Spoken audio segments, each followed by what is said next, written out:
Uma estratégia ridícula, um time apático, sem alma, que cometeu todos os erros que não são permitidos em um mata-mata de Copa do Mundo. Esse foi um pouco do Brasil diante da Noruega. Bora falar sobre esse jogo e todas as polêmicas envolvidas. Começando pela escalação. A escolha do Martinelli, ao meu ver, foi o menor dos problemas. Poderia ser ele, eu iria com o Danilo, mas acho que isso não influenciou tanto assim na partida. Apesar que a ausência do Paquetá, sim, teve um grande peso, e aí a importância daquilo que a gente falava, desde lá a convocação, você só tinha o Paquetá com a característica de pisar na bola, de cadenciar um pouco mais o jogo, e esse tipo de jogador fez muita falta para o Brasil. Um erro na convocação? Talvez. Eu, particularmente, não via tantos jogadores com essa capacidade igual a do Paquetá. O Andrés é mais vertical, você vai citar o Matheus Pereira também, já acha um jogador um pouco mais de terço final de campo. A gente pode falar do Breno Bidon, mas também não sei se tinha essa qualidade já para influenciar num jogo desse nível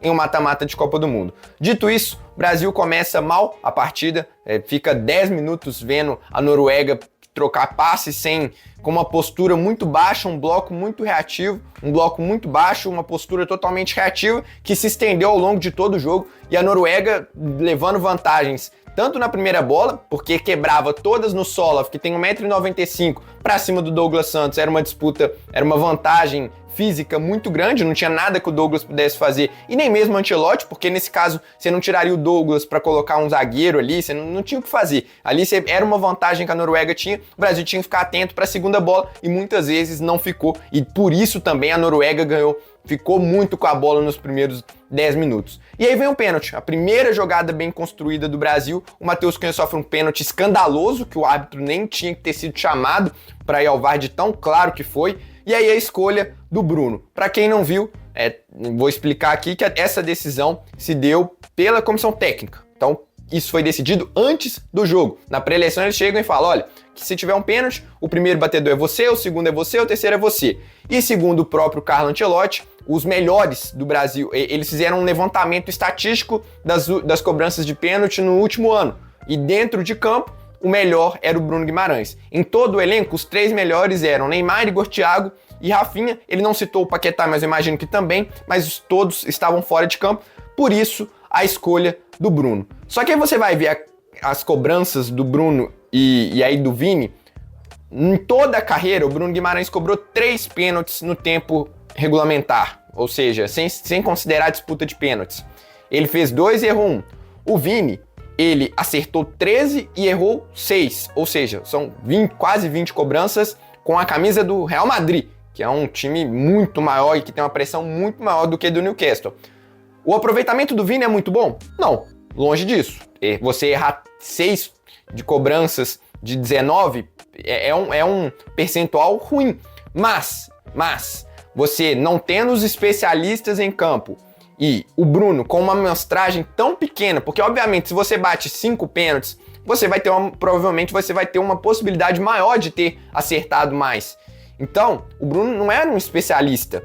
Deixa o craque cobrar. E aí eu condeno mais a comissão técnica, o Carlo Ancelotti, por não ter escolhido o Vinícius Júnior do que o próprio Vinícius Júnior não ter assumido a responsabilidade. Apesar que também acho que foi um erro. E aí não um erro ali de momento. Ali na hora, esquece, não tem o que fazer. Não, ele não vai chegar e vai tirar a confiança do Bruno, vai chegar, vai desobedecer a ordem da comissão técnica que já foi definida lá no vestiário.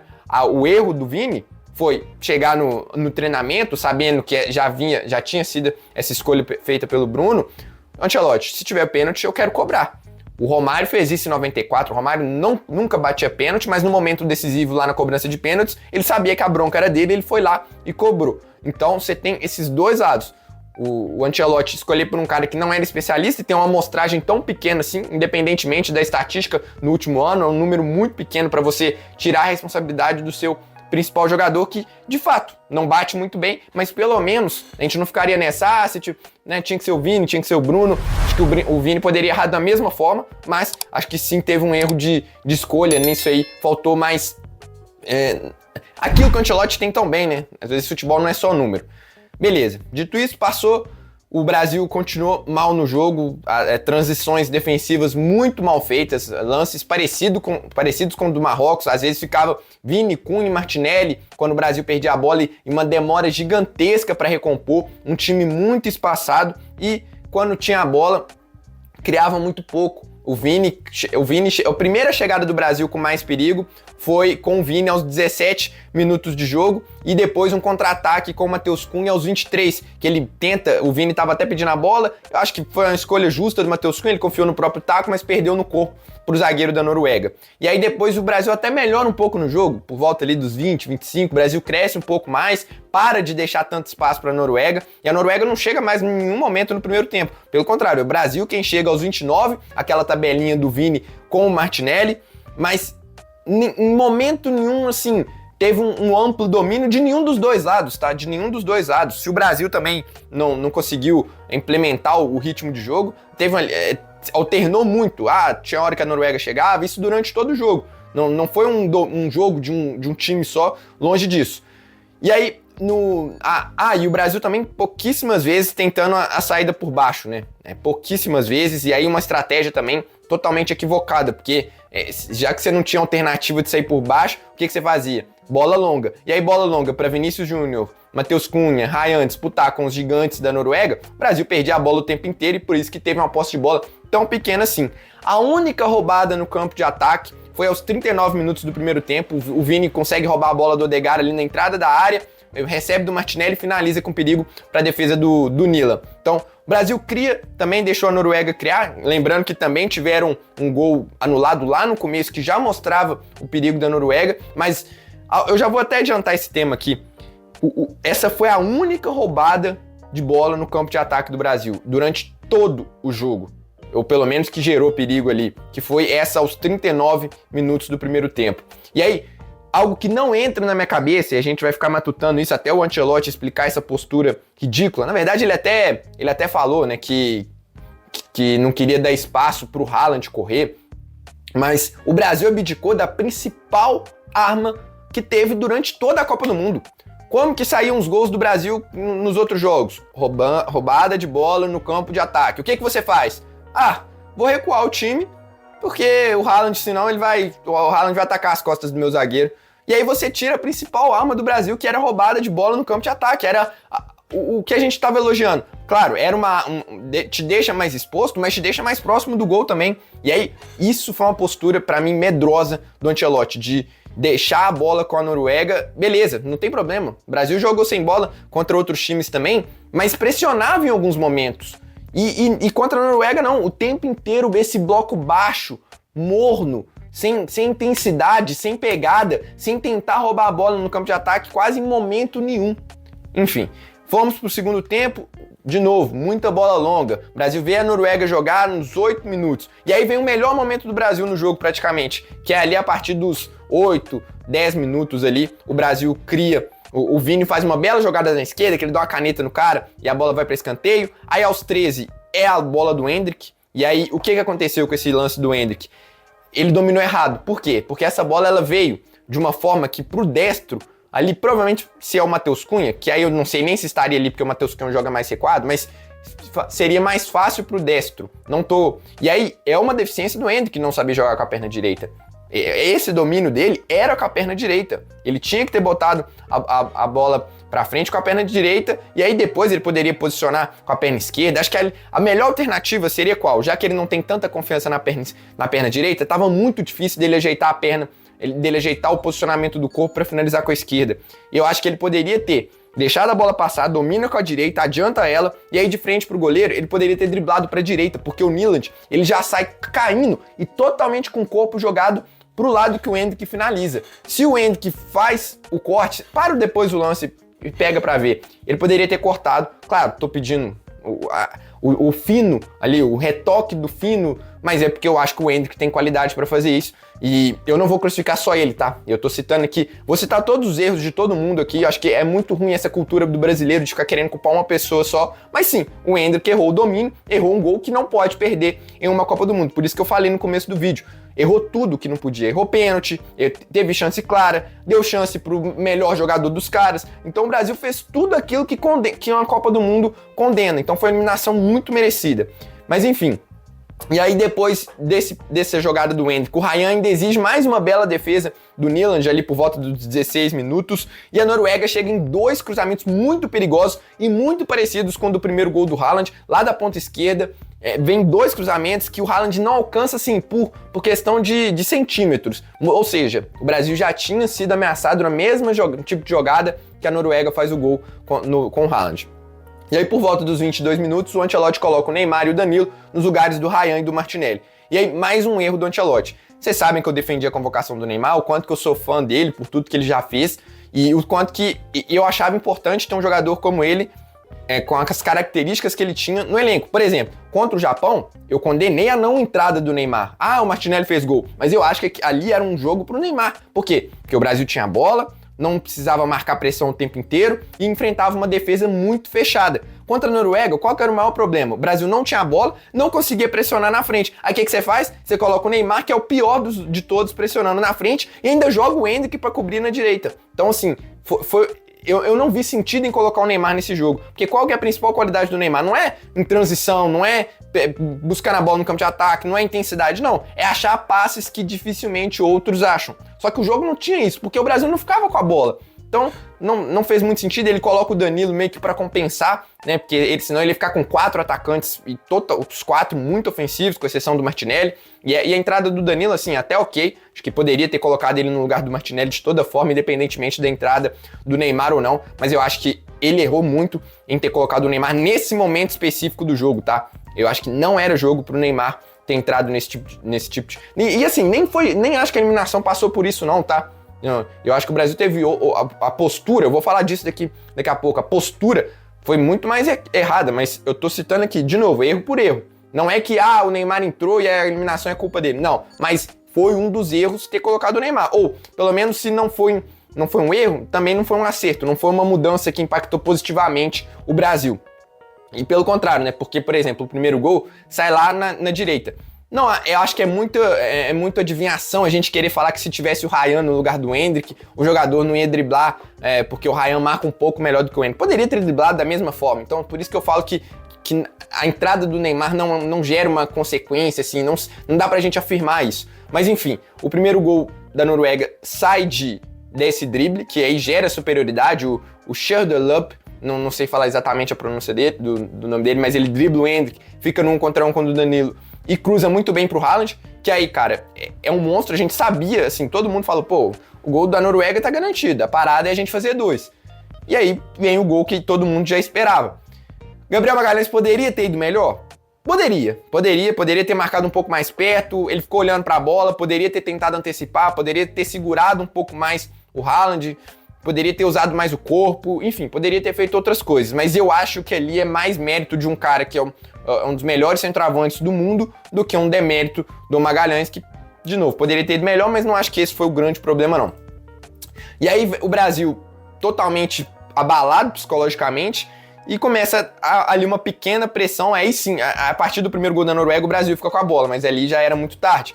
E aí cria 2 jogadas, a primeira com o Nyland, com aquele chute do próprio jogador da Noruega, que o Nyland faz, pra mim, a melhor defesa do jogo, tá? Do pênalti, não entra nessa. Essa defesa que o cara chuta pro próprio gol e o Nyland consegue se recuperar e toca na trave, é um espetáculo. E aí é foda, né? Porque o goleiro reserva do Sevilha, fazendo a maior partida da vida dele contra o Brasil, mas Copa do Mundo tem disso, né? Só que o que me incomodou, cara, foi aí, entre o primeiro gol e o segundo, foi a postura dos jogadores e do time. E aí, para além do Ancelotti, claro, o Ancelotti tem muita culpa, porque também os jogadores se mantinham ali numa linha estática ali de 4, né, tentando ali não furar, não abrir muito espaço, mas, cara, o Brasil perdendo por 1-0 custou subir a marcação. Os caras não tentavam desarmar, faltou um senso de urgência que, assim, eu fiquei de cara, porque se você não dá uma raça, se você não tenta roubar a bola, se você fica com medo de tomar um drible, perdendo por 1-0, faltando 10 minutos pra acabar o mata-mata de Copa do Mundo, esquece, cara. Você não pode vestir a camisa da seleção brasileira. E aí eu acho que faltou muita intensidade pro Brasil, faltou um cara mordedor, faltou os caras irem pra cima, sabe? Ficava só cercando. Que parada é essa, gente? Perdendo por 1-0 pra Noruega. Faltou muita coragem dos jogadores e também do Ancelotti. Não, gente, aqui ó, sobe a marcação, porra. Faz a linha de impedimento. Ah, o Haaland vai... Foda-se, tá perdendo. 1-0, pai. Falta 10 minutos. Agora, se você não tivesse senso de urgência agora, não vai ter nunca mais. E aí, acontece o segundo gol e de novo, bola aérea, o Haaland ganha no alto do Danilo.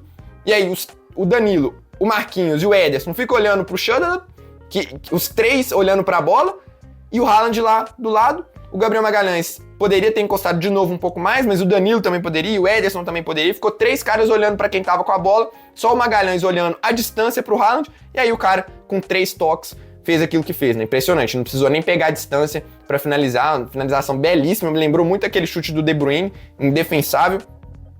O Brasil, depois disso, ele fica cruzando, acontece quase nada ali depois, não lembro se agora se é depois do primeiro ou do segundo gol, tem aquele lance que a gente vai ficar reprisando, que é aquele do Casemiro, que ele sai, ele poderia acho que tinha o Vini e o Neymar, e aí ele cruza muito forte, assim, difícil de entender também o que o Casemiro pensou, porque o goleiro estava muito debaixo da trave, se ele toca fraco, o Vini ou o Neymar teriam feito esse gol. E eu acho que tava 1-0 pros caras, agora me fugiu da memória, então seria o gol do empate.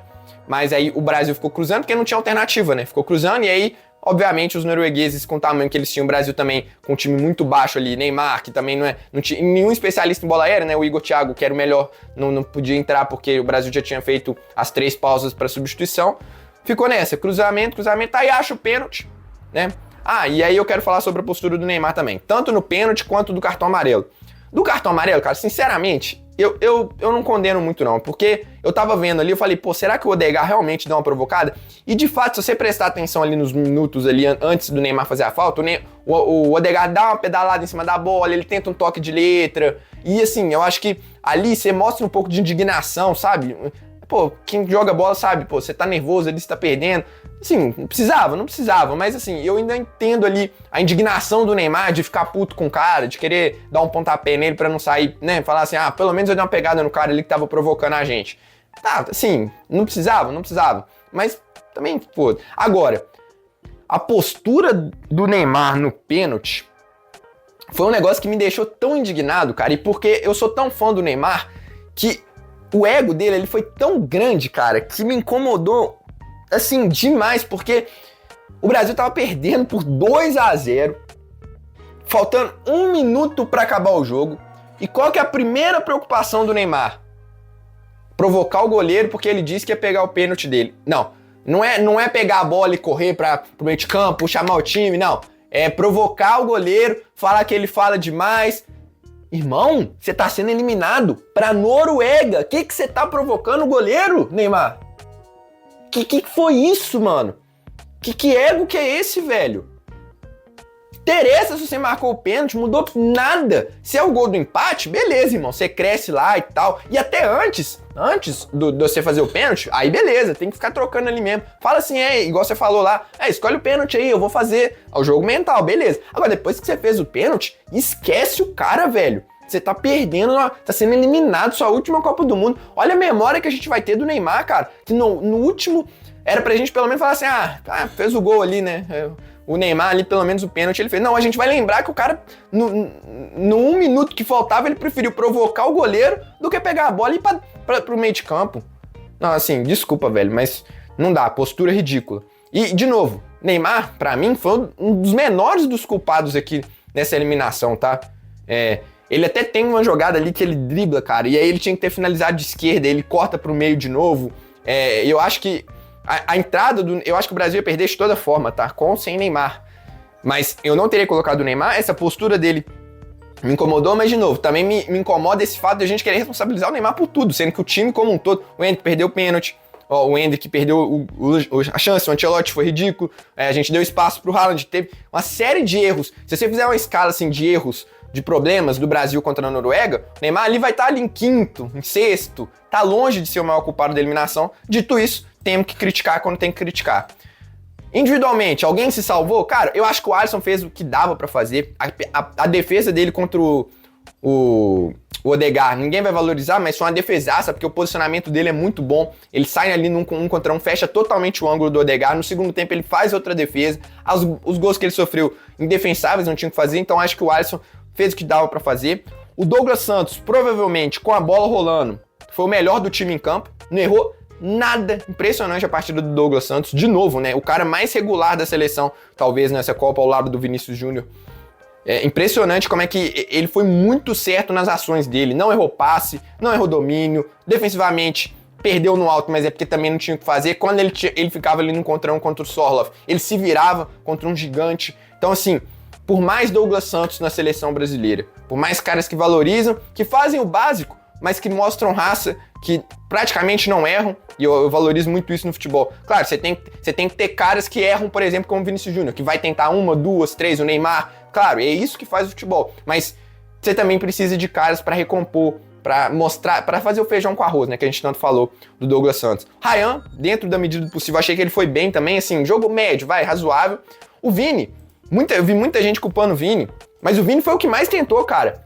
Pensa, olha o tanto de vezes que o Vini foi pra cima, deu passe pro Martinelli ali no primeiro tempo, uma bola linda pro Endrick pra fazer o gol.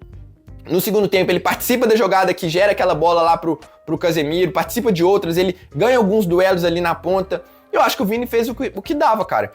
Dentro da capacidade dele de decidir jogos, ele puxou a responsabilidade na medida do possível, de um jogo que a bola não chegava tanto assim nele. Então, eu não vou cair nessa de culpar o Vini. Não é o protagonista que, por exemplo, o Neymar já foi de decidir jogos, assim, um atrás do outro, mas dentro do teto do Vinícius Júnior, eu acho que ele fez o possível com aquele adendo que eu acho que sim, ele poderia ter tido mais síndrome de Mbappé, pra brincar assim, e falar, pô, eu quero bater o pênalti, Ancelotti, deixa pra mim. Acho que faltou puxar mais a responsabilidade. Os grandes jogadores, eles também precisam ter esse individualismo de querer decidir jogos tão relevantes como esse. Negativamente, Casemiro, mal de novo, sem pegada, também, de novo, a estratégia do Brasil não ajudou em nada, mas muito mal. E o Danilo também, acho que esse jogo dele foi muito ruim, com muitos erros técnicos. Errou finalização, errou passe, errou domínio, errou na marcação do segundo gol. Então, alguns erros do Danilo que atrapalharam o Brasil, tanto com bola quanto sem. No mais, acho que jogos abaixo também do Bruno, do Marquinhos, do Gabriel, do Cunha, poucos se salvaram nesse jogo. E aí, de novo, não é que a Noruega tenha dominado a partida, colocou o Brasil na roda, não é isso. E tudo bem o Brasil querer explorar o contra-ataque. Agora, essa pra mim foi a eliminação mais frustrante desde 2006. Porque, por exemplo, 2022, a gente foi pra cima dos caras, sabe? Tomou o gol ali no final, num pecado. 2018 o time da Bélgica era bom pra caramba. A gente teve oportunidades, a gente criou, a gente jogou melhor que a Bélgica, principalmente no segundo tempo. Era pra ter empatado, teve pênalti que não foi marcado. Agora cara, o Brasil mereceu ser eliminado, né? Não vai ficar aquela, por causa de 3 minutos, por causa daquela bola do Renato Augusto que não entrou. Não, cara.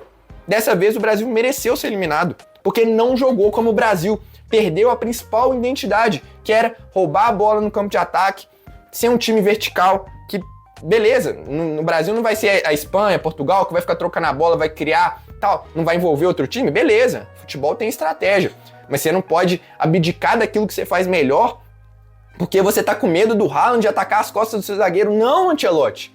Quem tem que estar com medo do Vinícius, de alguém fazer alguma coisa, é o técnico da Noruega que tá preocupado do Vinícius Júnior atacar as costas dele, do Matheus Cunha circular ali entre os volantes, do Ryan ir pra cima do lateral dele num contra um, da infiltração do Bruno Guimarães.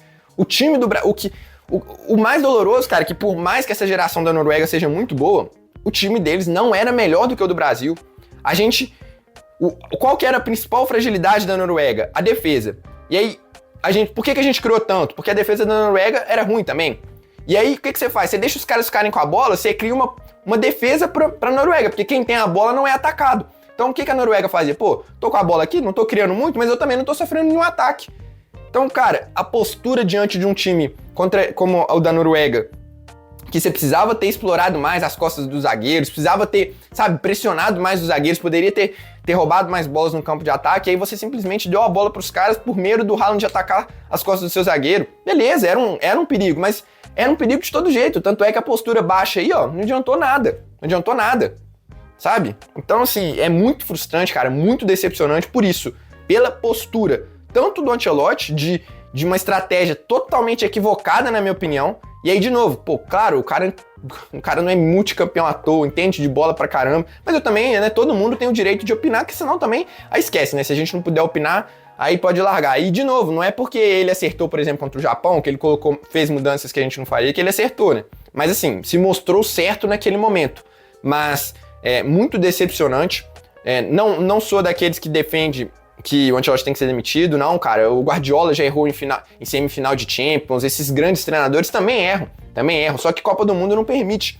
esse tipo de erro, é um jogo só, e foi uma postura muito, muito lamentável do Brasil. O Brasil teve 34% de posse de bola, foi o menor número do Brasil em uma Copa desde 1966, assim, não fez sentido nenhum,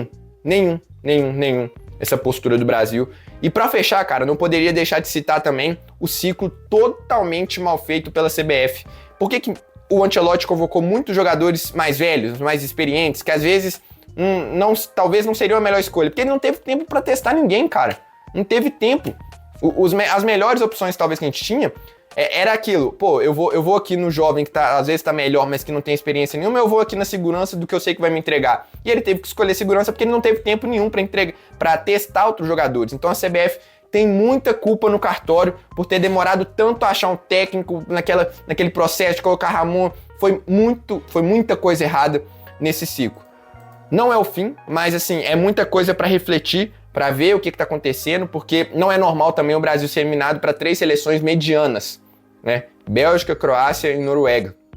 Mas enfim, o futebol continua, o canal aqui continua, vai ter vídeo nos próximos dias falando das atuações individuais, a gente vai fazer aquela tier list elencando cada um dos jogadores aqui, e também uma tier list falando, pô, quem que fica pro próximo ciclo e quem que não dá mais. Então eu conto com a audiência de vocês. Deixem suas reflexões, seus desabafos, compartilha esse vídeo aí com quem você acha que pode gostar, deixa o like, se inscreva para receber mais conteúdo sobre a seleção brasileira. O canal não acaba aqui, a gente fica triste, a derrota das mais decepcionantes, acho que a de 2022 foi mais triste, mas essa é a mais frustrante, com certeza, e decepcionante que em muitos anos, né, em muitos anos. Eu vou nessa, um abraço para vocês e até a próxima.